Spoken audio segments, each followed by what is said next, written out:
charges are. I have a copy of the indictment in front of me, so I'm aware of the charges. Mr. Hobbs or Mr. Berry? Judge, I'll be leading off. Okay, go ahead. Judge, we'll get started. We'd like to call Colin Gray.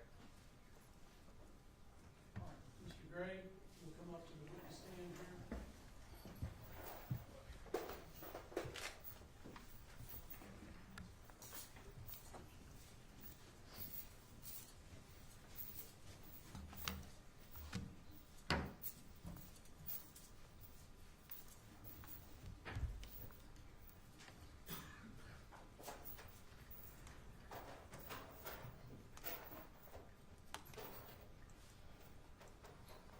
All right. Mr. Hobbs will swear you in if you'll raise your right hand to the best of your ability. Mr. Gray, do you swear or affirm the testimony you're about to give in this matter pending before the court to be the truth, the whole truth, and nothing but the truth, so help you God? I do. Thank you. Go ahead and put your hand down. Mr. Gray, would you please introduce yourself to the court and spell your name for the court reporter? My name is Colin Gray, C-O-L-I-N-G-R-A-Y. And Mr. Gray, just to get some basic information, how old are you? I'm 54, And what's your current marital status? separated. How, prior to your arrest, where were you living, what county? I was living in Bethlehem in Barrow County. How long had you lived at that address? A little over, coming up on a year. Where did you live previous to that? I lived in Jefferson. And what county is that in? I believe that is Jackson County. Okay. And just to kind of cut to the chase, how long have you lived in Georgia? My whole life. Do you have family here in Georgia as well? Yes, sir, I do. And who would that be? I have I have two sisters that live in Georgia. I have 5 children, and I have 4 granddaughters. And when you say in Georgia, are any of those folks living in the metro Atlanta area? Yes, sir, they are. My immediate family, 2 sisters that I just spoke about, they live in the metro area. Okay. And prior to your arrest, were you employed? I was, yes, sir. And what were you employed as? I was a general superintendent at Kevin Price Construction. Okay. And how long did you have that job for? It's coming up on 5 months, 5.5 months. Okay. What about prior to that? Were you employed before that? I was with Van Winkle Construction out of Atlanta, What was your position with them? project superintendent. And how long did you have that job? A little over a year. And is that what you primarily been doing as an occupation? Yes, sir. I've been doing it for 28 years. And that job, does it require you to travel at all? It does, and that's why I made the move from Van Winkle was the travel, and I recently come into being a single parent with all 3 of my kids, and travel was just not an option anymore, so change of jobs kept me close to home. Okay. And have you ever been convicted of a felony before? No, sir. What about a misdemeanor? No, sir. What day, if you can recall, were you arrested? I was arrested on September 5th, And have you been in custody this whole time? the whole time. And you currently have no bond on any of your charges, is that correct? What's that? You currently have no bond on any of your No, charges. sir. If you were to be granted a bond by this court, and the court set certain conditions, would you abide by those conditions? Absolutely. Would you attend court hearings as ordered by the court? Absolutely, yes, sir.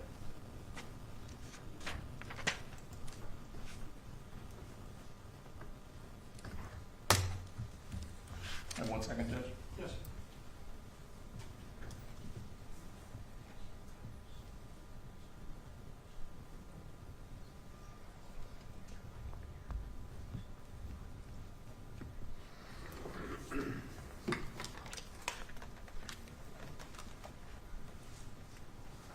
Thank you, Judge.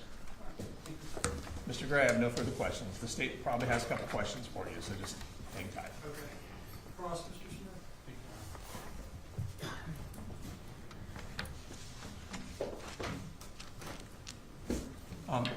said earlier that you didn't have any prior misdemeanor convictions. Did you have an abandonment of a child in Cobb County in 1998? Is that you? And that was my understanding at the time. It's been such a long time ago that was overturned because I produced the proper documentation. At that time, were you living in Cobb County? I worked in Cobb County. Okay. And then you had a conviction for possession of marijuana in Paulding County in 1999? In '99, yeah, it's kind of a long time ago. Okay. I'm not sure about that. Were you living in Paulding County at that time? No, sir, I believe I was living in Cherokee County, possibly. Cherokee County? Okay, Yes. so in 98 you were in Cobb County, in 99 you were in Cherokee County? Yes, sir. Okay. I want to take you more immediate time frame. Okay. In 2017, 2018, you lived at 2439 Bear Creek Road in Statham, Georgia, is that correct? That's correct. And at that time, Colt, your son, was enrolled at Statham Elementary School. That's correct. That was the 2017-2018 school year.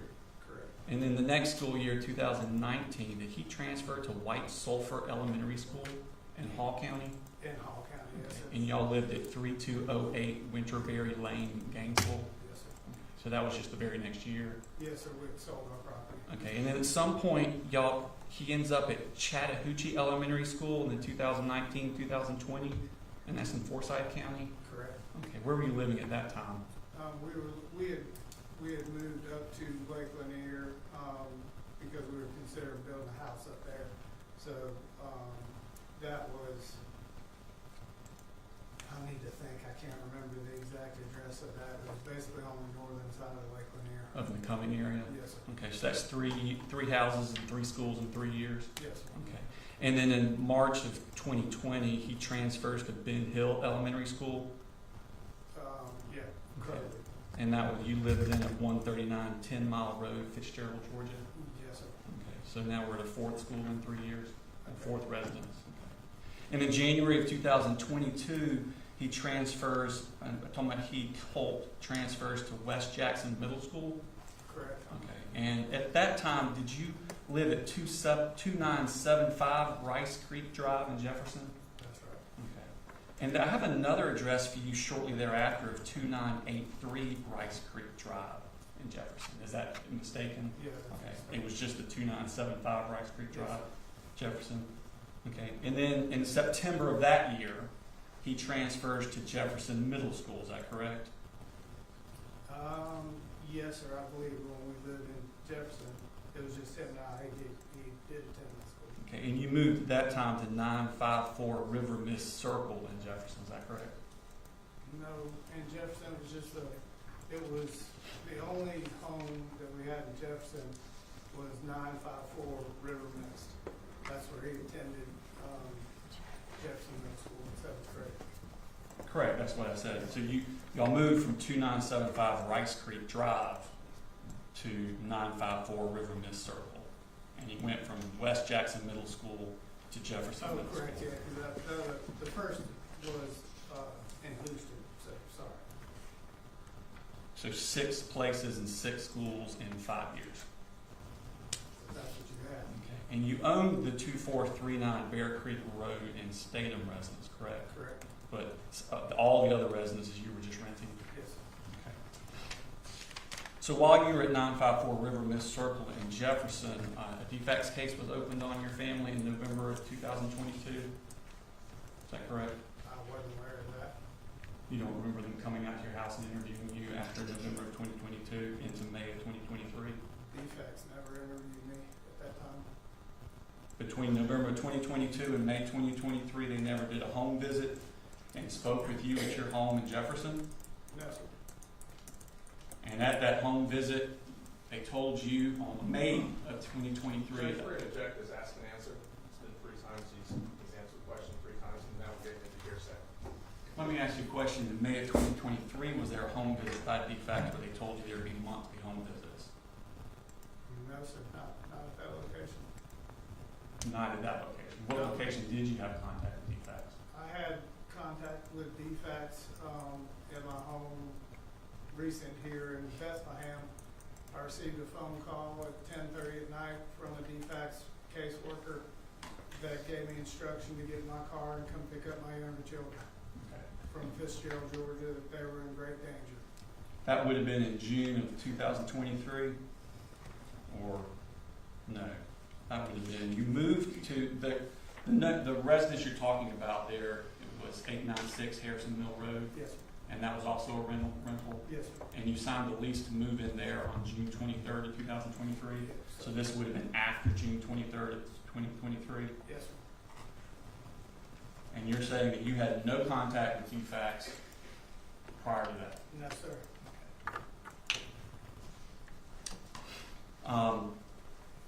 And when you moved, and when did you get the call to go pick up your kids from Fitzgerald? So, let's see, that must have been, probably I'd say it's about 8 months into that lease. I can't remember exact dates. My wife and I were separated, and it was just Colt and I living at that home and that residence at the time, and we'd been there probably, we signed a 2-year lease, we'd been there for a little over half a year, I'd say. Okay.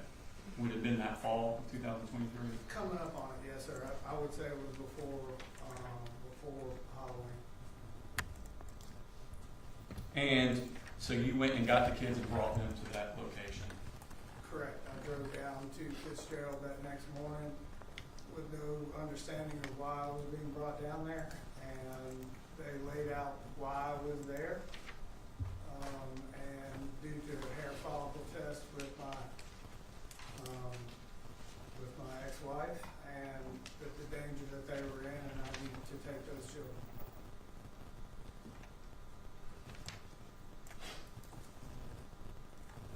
And when you brought the kids up in October of 2023, you did not enroll them in school, did you? I did, yes, sir. I enrolled Coley Jr. in Austin Road Elementary, and Jenny Reen was enrolled in Henry Morris. When did you enroll them? I don't know, shortly after they got there.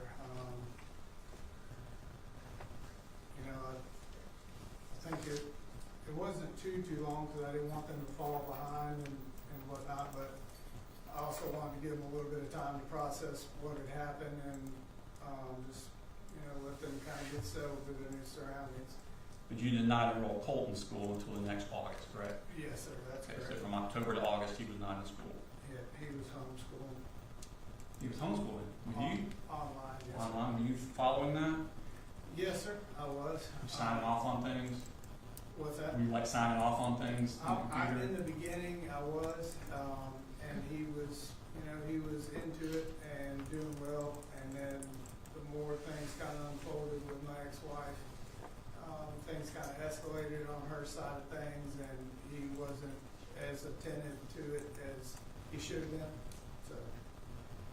How long was he doing the online programs? Was he doing it from that October all the way till the end of the school year? He was off and on. In the beginning, he was on it, doing what he should have been doing, and like I said, as things happened, he kind of slacked off, and the nature of what was being done, said, and escalation-wise, I realized it was very hard for him to concentrate as it was for all of us. Now, this residence at 896 Harrison Mill Road in Winder, we already established that that was a rental, correct? Yes, sir. So do you still have the ability to go back to that residence if you make a bond? If I make a bond, I have a little sister, retired law enforcement, that I'm going to be able to stay with her. And where does she live? She lives in Cherokee County.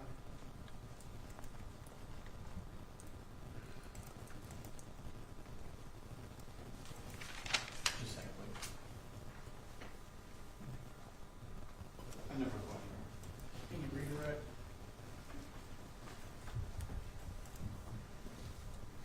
No, Your Honor. All right, you come down, Mr.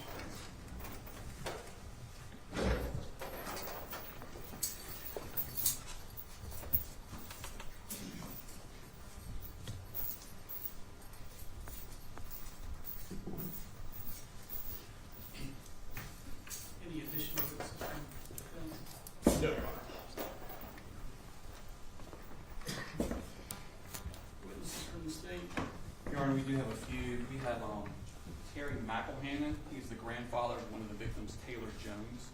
And Judge, before we do that, I would like to invoke the rule of sequestration on state's witnesses. Your Honor, these are just victim impact statements. They're not something that's subject to the rule of sequestration. It's not a evidentiary hearing. Yeah, we didn't know what they were doing, so, okay.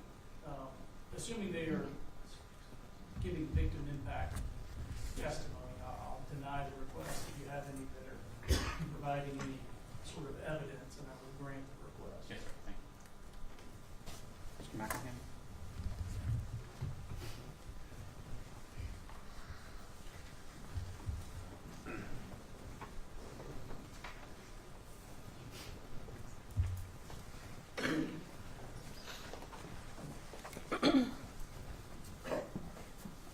Your Honor, do you want him on the witness stand or stand at the podium? Let's just go ahead and go with this. Thank you, Your Honor.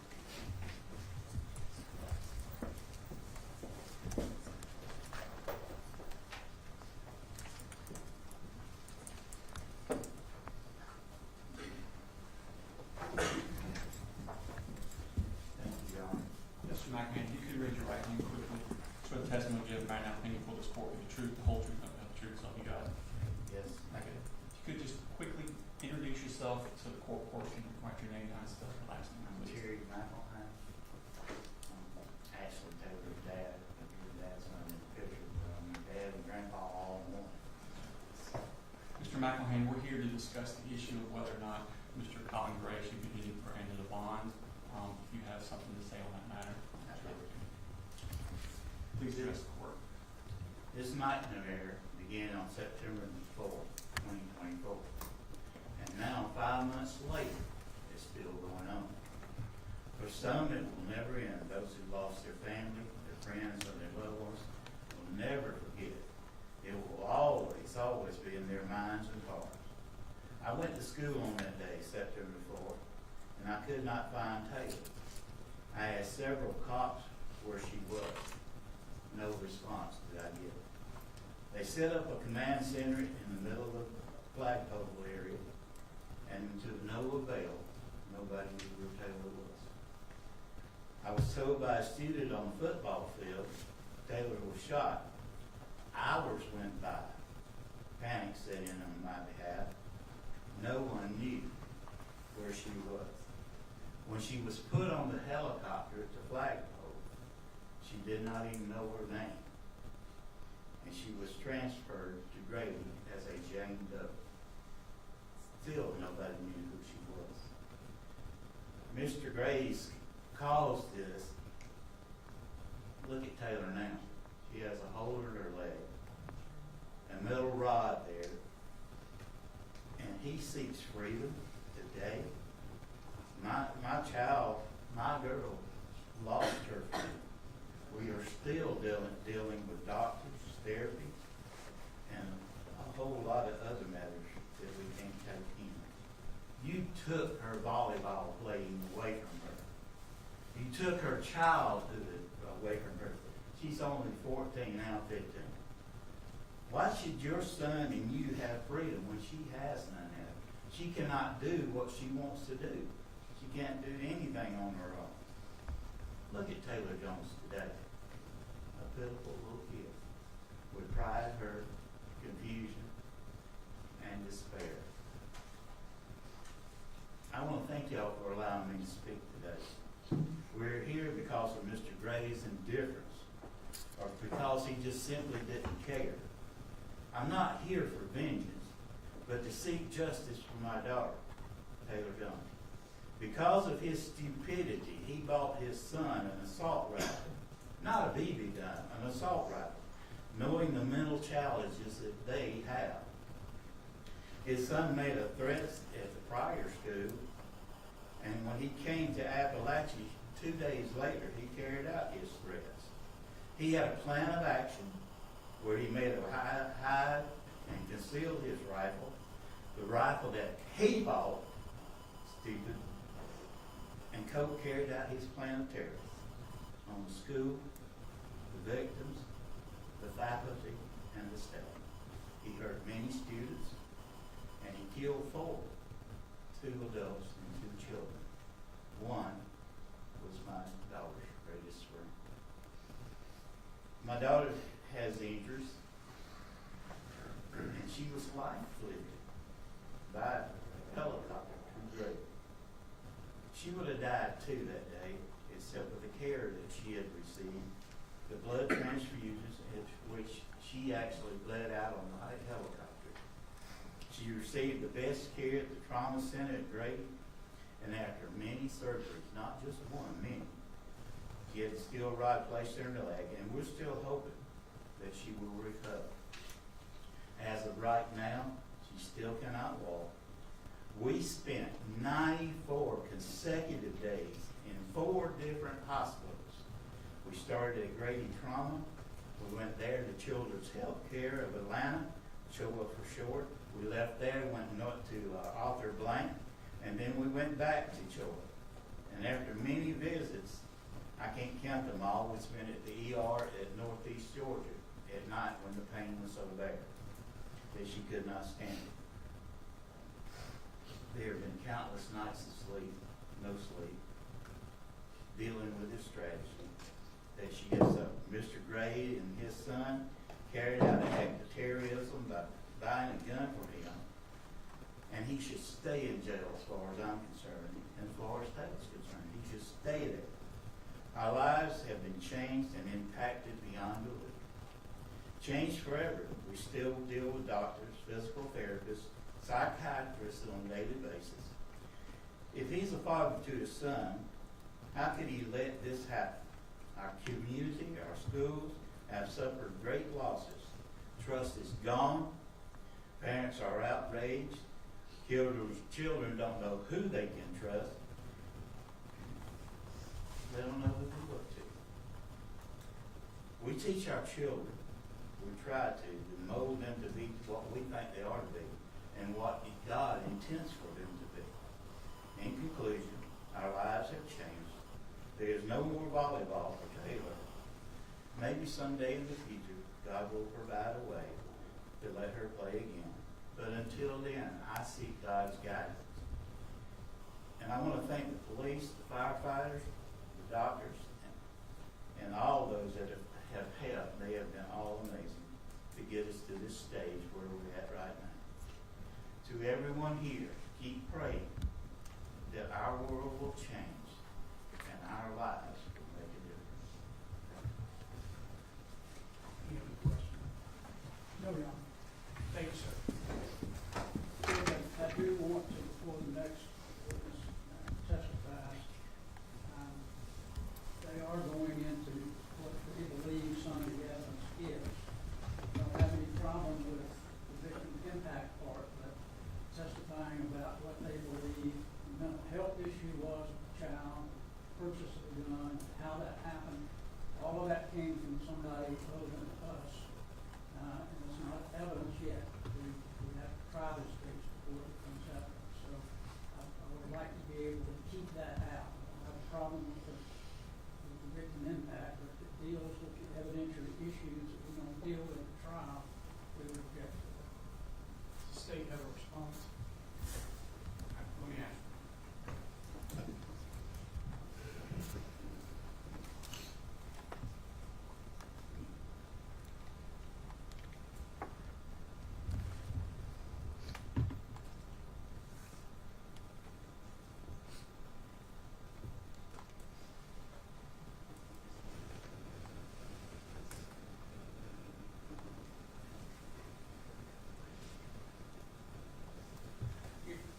I would disagree at a bond hearing. You say it's invisible. They're not testifying to any sort of thing they know personally. They're testifying to things that they believe and seen and heard. Court, of course, can parse through what it needs to parse through to make its decision. Just to have a civilian witness that's giving a statement on what it means to them. And the court is allowed to look at the seriousness of the charges, the seriousness of the offenses when he's making his decision, and it goes towards that evidence. So while I understand what they're saying, I can't let them just read evidence in. There's going to be dipping and back and forth in that kind of arena, and I think that the court's instructions should be limited to what, for that. Anything else, Mr. Mayor? Judge, we don't want to take the witnesses that may come out or jurors that may come out. At this point, I did hear a number of things that were apparently information that they had gathered from some source, either a news video, or the mayor's office, or somebody. But we haven't heard evidence in this case at all. So that's what I'm concerned about. I just don't want the evidence to come out in this type of setting. It's just not the proper place to do that. Yeah, certainly I understand that each of these people have a right to give an impact statement. I also am certainly aware that I'm not taking what they say as evidence about the facts of the case, about what happened in the case. That will come later through a trial or other proceedings. That's not what the bond hearing is about. I don't know that I can expect them to divorce their impressions of the case from their emotions and what it is they want to tell me. That's a difficult thing. I will point out, we obviously have news media coverage here. And one of the concerns at some point down the road is trying the case and being able to find a fair and impartial jury. So anytime a witness is going into facts, whether they're accurate or not, that is going to make it harder in the future for us to pick a fair and impartial jury, which is necessary in order to try the case, of course. So, in essence, I'm going to overrule the objection because I don't think I can expect the witnesses to divorce their feelings from what they've heard about the case. I'm not taking what they say as establishing any facts about what did or didn't happen. Okay. All right, you can call your next witness. I'm going to say we call Rick Aspinwall.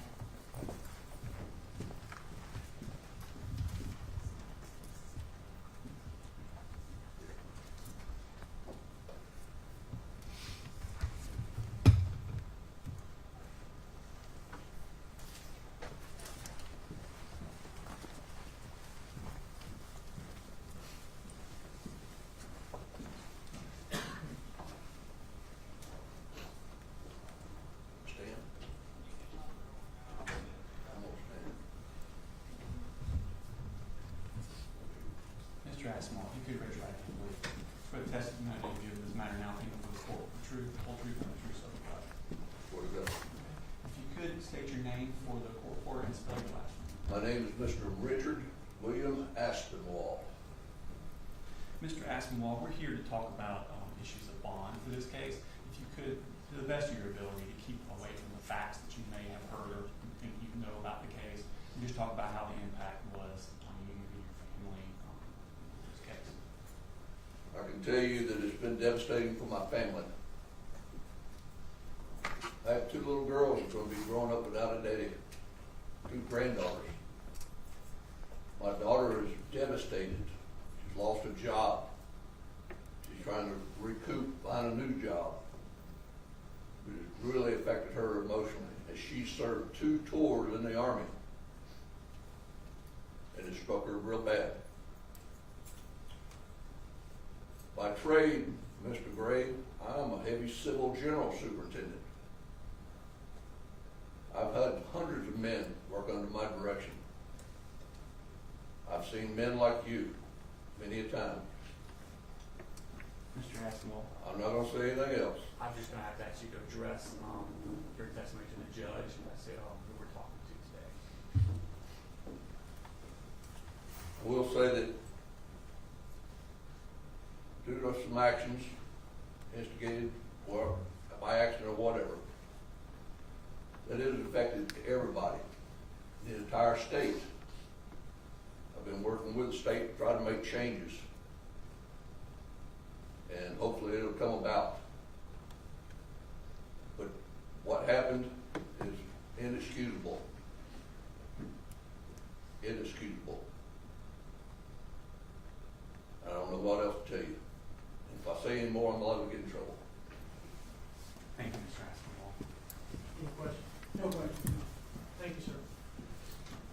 Shermerhorn?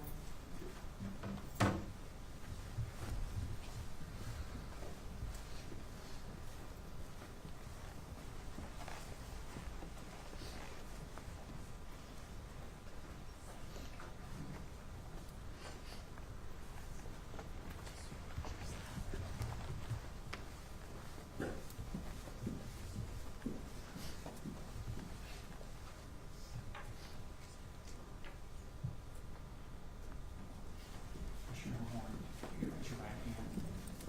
Swear the testimony you give in the matter now before this court will be the truth, the whole truth, and nothing but the truth, so help you God. Okay. If you could introduce yourself, you have a seat. If you could introduce yourself to the court reporter and spell your last name for her. My name is Brianna Schermerhorn, Schermerhorn. And what we're here to talk about today is bond for Mr. Gray. If you could address the judge and let him know your feelings about bond without going into any of the facts of the case that you may or may not personally. So I will say that I struggled personally with the thought of letting Ellis Island Mr. Gray out on bond. It turns into honestly a matter of letting the judicial system do its job, where he can remain in protective custody, where he's released to the public, where you have more of a chance of street justice taking place. Since my son was murdered on September 4th, 2024, I'm still torn on which should be allowed to happen. I feel that the sheer irresponsibility of Mr. Gray as a parent robbed my feeling of a chance to raise my son.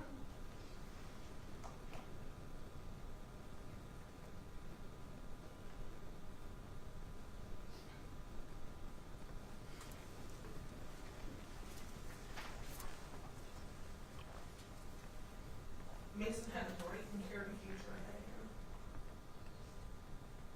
He was an amazing son, brother, and friend, and he loved unconditionally. He possessed an innocence that you could not imagine.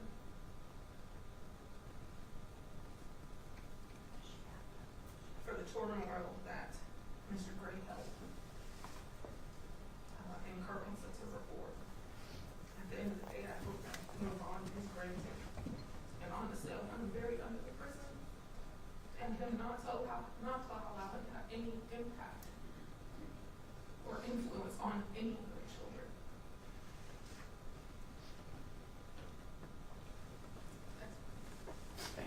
Thank you, ma'am. No question. Let me know. I'm assuming.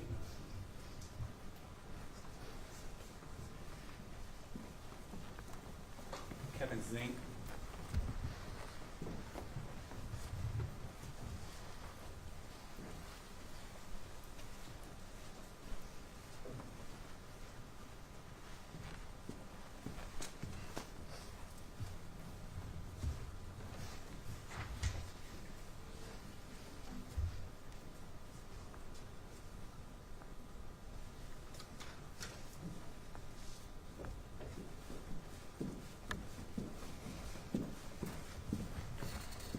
Can you raise your right hand?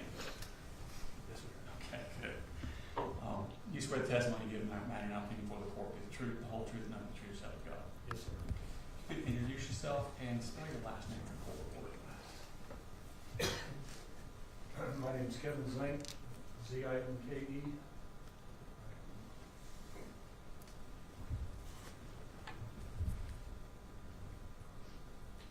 I was Richard's father-in-law. Mr. Zink, take your time. We're here to discuss bail today. If you would, address the judge and about the impact this has had on your family. It's been a tremendous impact in a negative way. We've all been devastated by this. I lost not only a son-in-law, but a close friend. Miss Ricky every day. Every single day. We are blessed with his children, and my wife and I get to spend more time than we should with them. absolutely more time than we should ever have to have spent with them. I love them, but it's just a daily reminder that Ricky is gone. Ricky is no longer with us. He was a positive impact on those children, absolutely a dedicated father, involved in every aspect of their lives. And it is just so hard to look at them and be joyful for them. And they are beautiful. My condolences actually go out to all of the victims of this tragedy. D.A. Smith said to me in the very beginning, you do not have to be struck by the bullet to be a victim of this. And I couldn't agree more. There have been so many victims and so many people have come forward, and I really had a statement prepared, but I'm not going to read it. I would like to thank the first responders and the sheriff's department that reacted so quickly. I know they saved lives, and they have been so involved with us since. And the sheriff himself and Lieutenant Wilkerson and all of them have just been so helpful in getting us through this. And as far as the bail goes, I know there's criteria that have to be met. And I'm not going to stand here and judge anyone. It's not my position here. But I do know from, the facts that have come out during the original hearing that Mr. Gray's actions are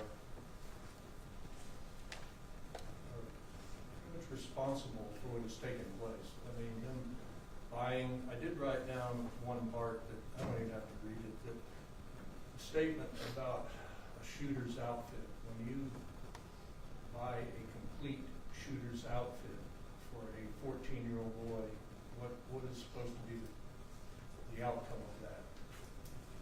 The consequences were grave. The decisions he made were unimaginable. I don't know how anybody could do what he did and buy those things for a 14-year-old boy and then not have any supervision, no involvement, no positive parental involvement. And I have 5 wonderful children and have been so involved in their lives and would not trade. I don't know how you can just live with yourself sometimes. I don't know. Because this is horrific. You have devastated the lives of, like Richard said, the whole state, the whole country. This is a devastating act, and I just don't understand. It just makes me so angry that I heard my wife is devastated. She is a ray of sunshine. You've taken her best friend. We did more family activities together than you can imagine. Every chance we did. And Ricky was just a huge part of that. I mean, he was just the most giving person I've ever known. And just a positive influence. I don't think anybody would disagree. He was an excellent mentor. He loved his students. He loved all of his team. He loved everything. He loved life. You have taken the life of just a fantastic person, and it's just, I haven't slept well since. I really haven't. This has just been extremely devastating. So, like I said, it's not my place to judge, but I would, at this point, seeing the actions and what has come of them, and if one of the criteria is threat to society, then I can clearly see where bail should not be allowed for that reason alone. Thank you. Thank you, Mr. Baker. Thank you. We have a brief audio recording from the wife of Richard Aspinwall, Shannon. And it's simply audio? Yes, sir.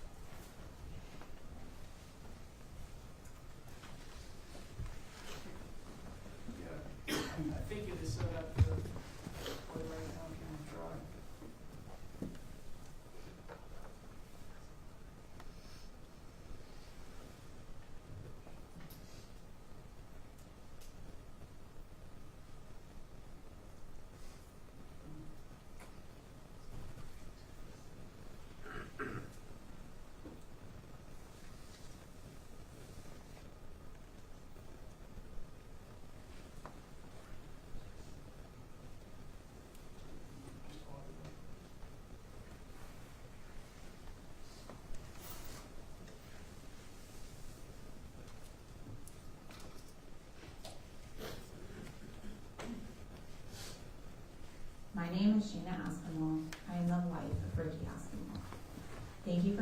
me the opportunity to express my feelings about Colin Gray and his potential bond release.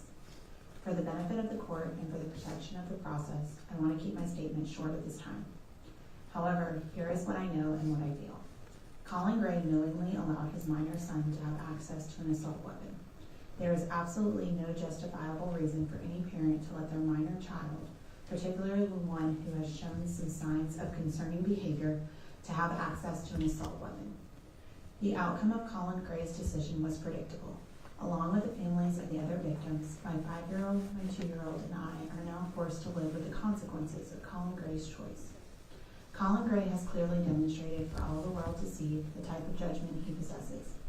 Someone with this type of judgment should not be allowed into the outside world. My children and I, along with the other victims of the Gray family's actions, deserve better. We humbly ask that you deny any release. Thank you. Lastly, Your Honor, we have a written statement from David Phoenix, Phenix.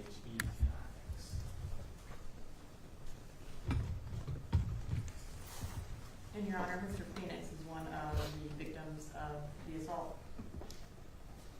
It is my understanding that Colin Gray is seeking bond to be released from custody until his trial date. This statement is to express my vehement opposition to Mr. Gray's request.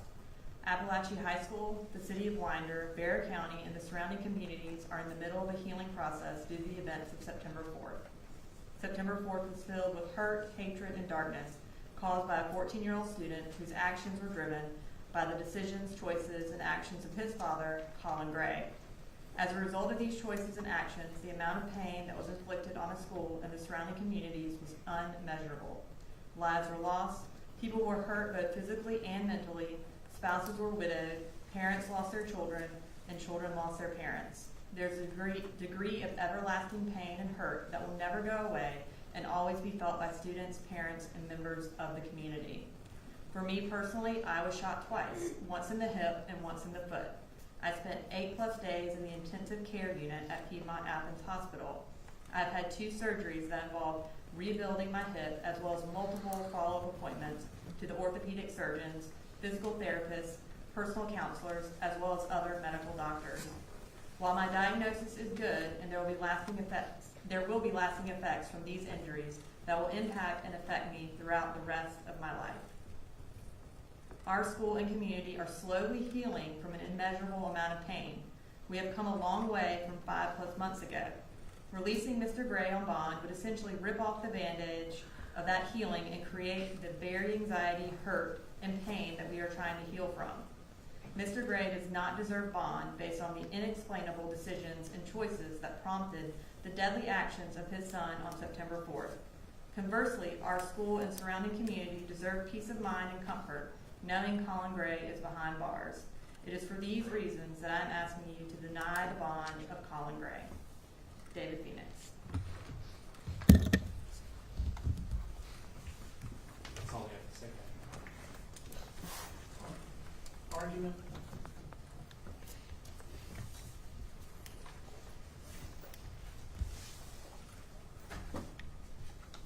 It's okay if I just stand here. Yes, sir.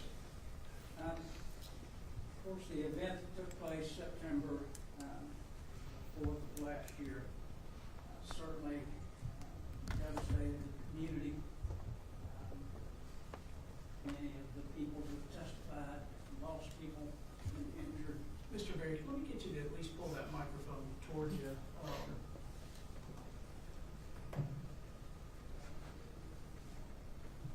I could scoot around like this. You can, or you can go to the podium where there's a microphone.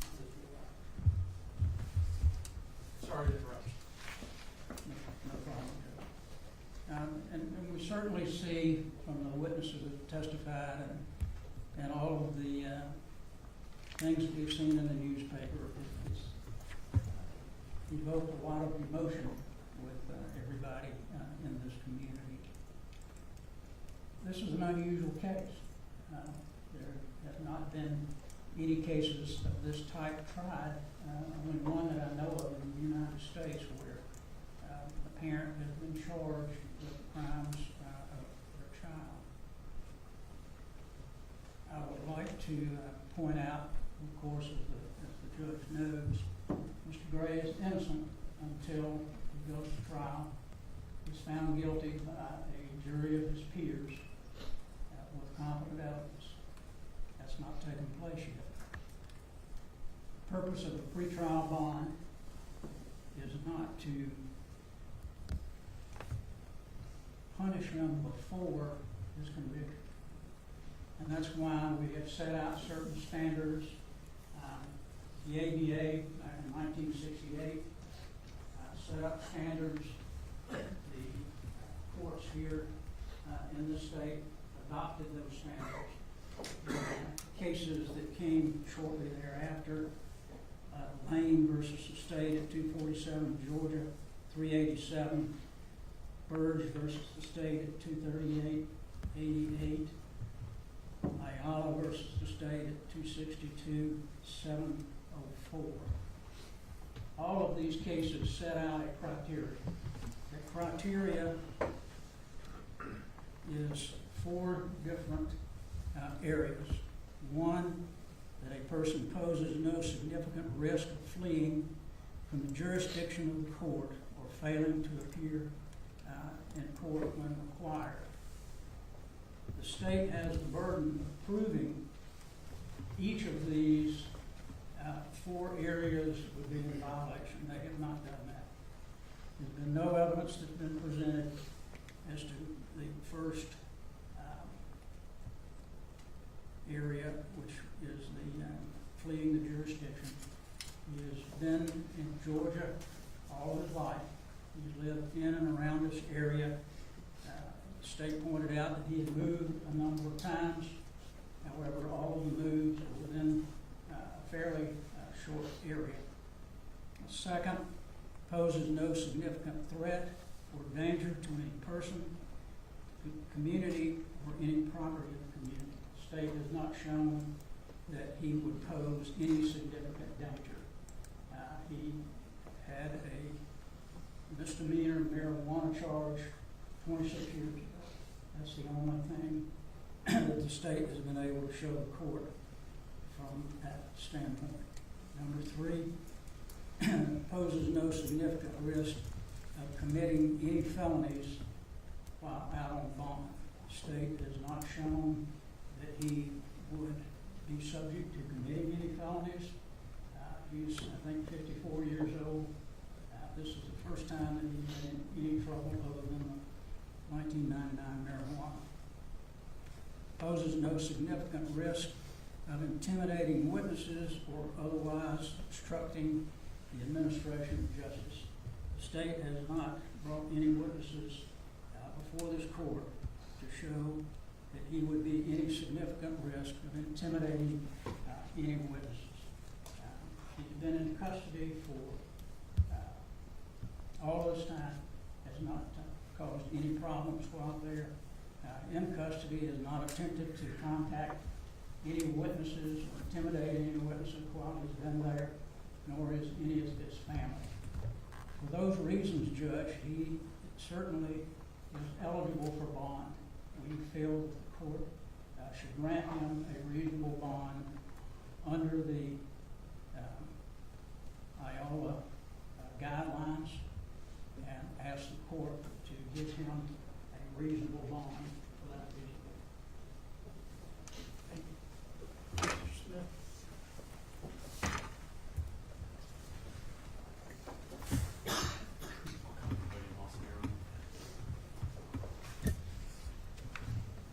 Your Honor, under 17.6.1, a court shall be authorized to release a person on bail. Not that you have to, but you're authorized to release a person on bail if the court finds all of these factors. First one being that the defendant poses no significant risk of fleeing. Your Honor, I think the evidence today has shown that he has no ties to this community. The closest he can come to were some sisters and daughters that live in the metro area, is the best we've heard. He has a history before the crime. He had an incredible history of moving. He had 7 different residences in 5 years. Hall County, Forsyth County, Ben Hill County, which is almost in Florida, Jackson County. He's moved all of these places. 6 of these residences were rental residences. He also shows a significant risk of fleeing, Your Honor, in his candor to the court. Your bond would be an order of the court to come back to court. And even in his own testimony, he was asked, have you ever been arrested? And he said, no. Not even a misdemeanor? No. And then we pointed out that twice he had, which it's not going towards his risk to reoffend, Your Honor, but it goes towards his lack of candor to the court. And it also goes to his no ties to the community. That was in Cobb County, Paulding County. He's all over the state, Your Honor. The next factor, no significant threat to the community. Your Honor, this was an attack on the community. This wasn't a domestic violence where you're attacking a specific person or a robbery where you're going after a specific thing. This was an attack on the community, which makes him a serious risk. There were 25 total charged victims in this case. The next factor, no significant risk to intimidating witnesses. Your Honor, the state is going to need to prove what happened in his household leading up to this shooting.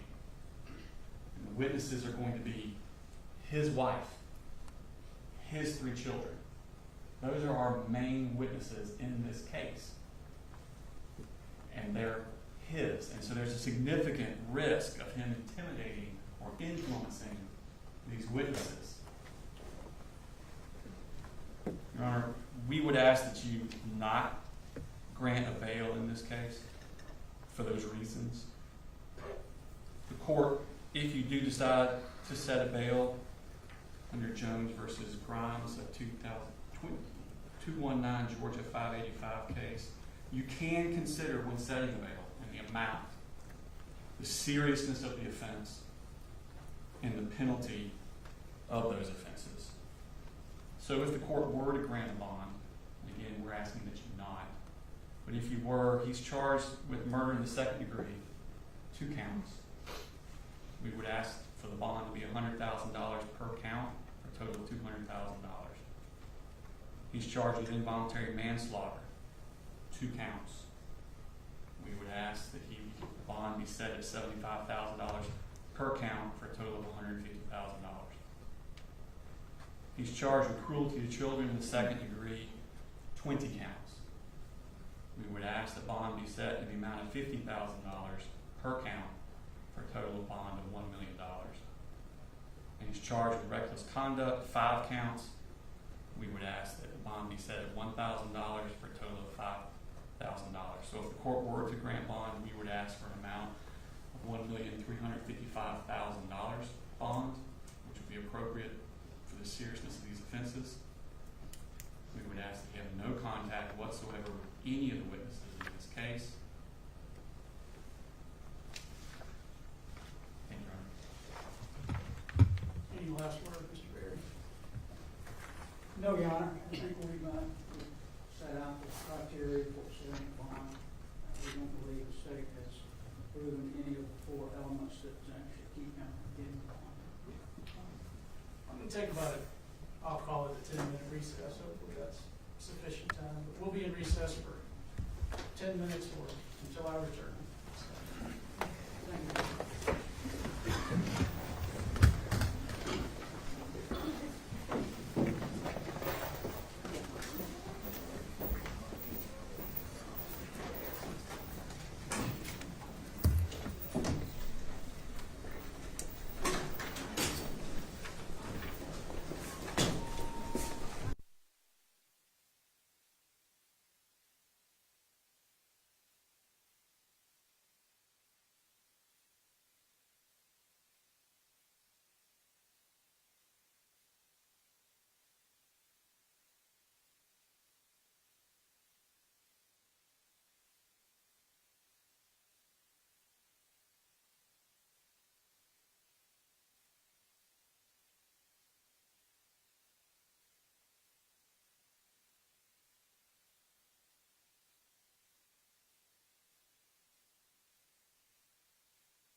back in the courtroom. You know, the community has great interest in the case, which is certainly understandable. So I'm going to give a detailed explanation here. What you, the families, are going through, what the community is going through is, it's undeniable pain. And I understand that. The emotions that the community feels are overwhelming, I'm sure. I don't know that you can, but understand that the law does not permit me to be emotional, and I'm constrained by the law. Now, a statement was made, again, understandably, that I'm here to seek justice. Understand that at a bond hearing is not where justice is dispensed.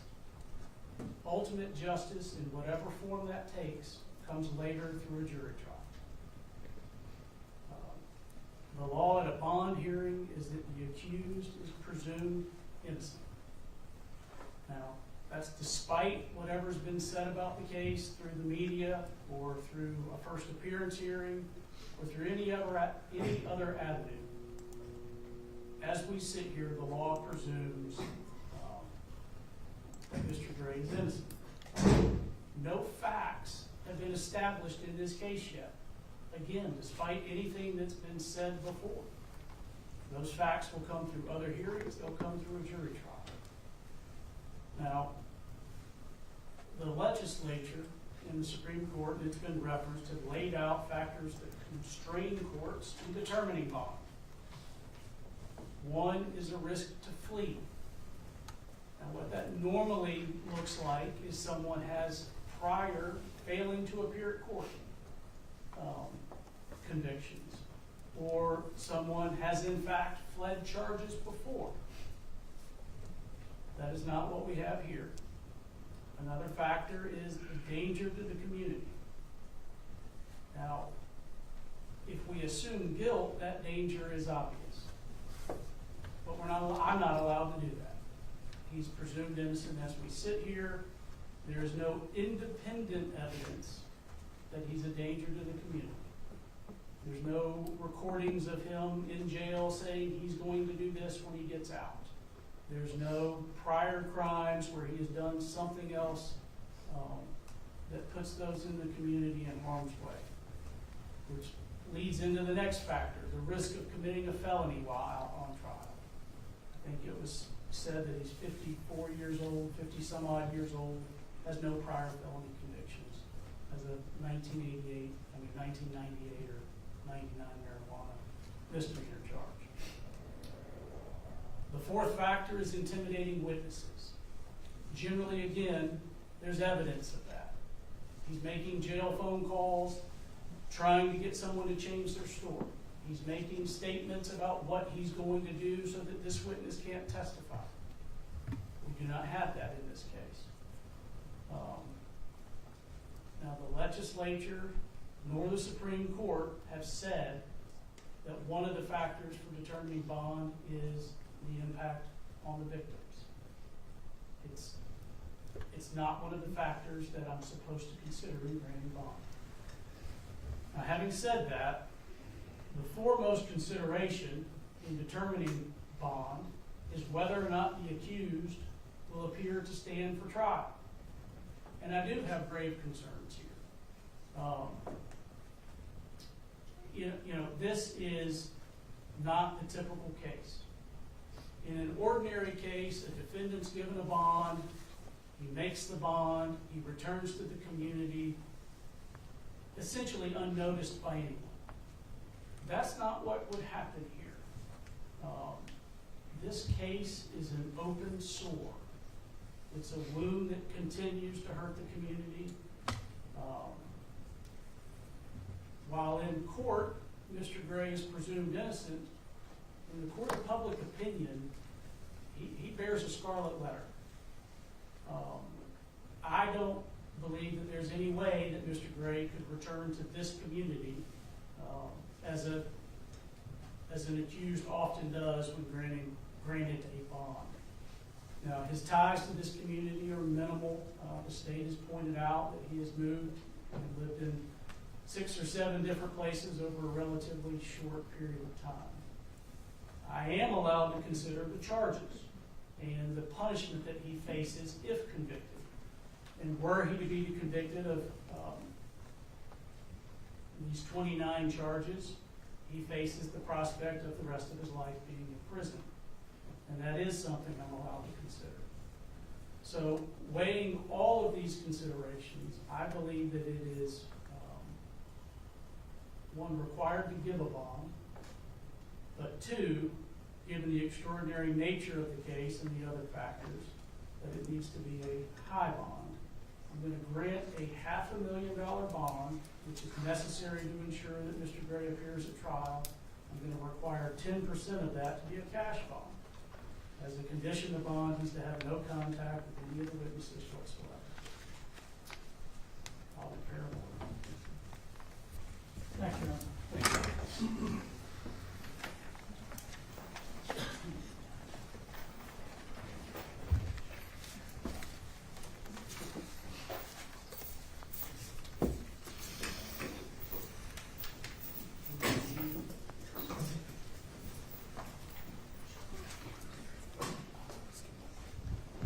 All right, Zach, do we need to take up anything else? I know that we had a conference call, but Tracy Casey's not going to be, it's continued off of this trial calendar that I'm having court for today. I think the defense indicated you'd be filing motions in the next week or so, is that right? That's accurate, Judge. Yes, sir. Okay. After those motions are received, reviewed by the state, then we'll discuss a scheduling order. Thank you. All right, be excused. Yes, sir. Thank you.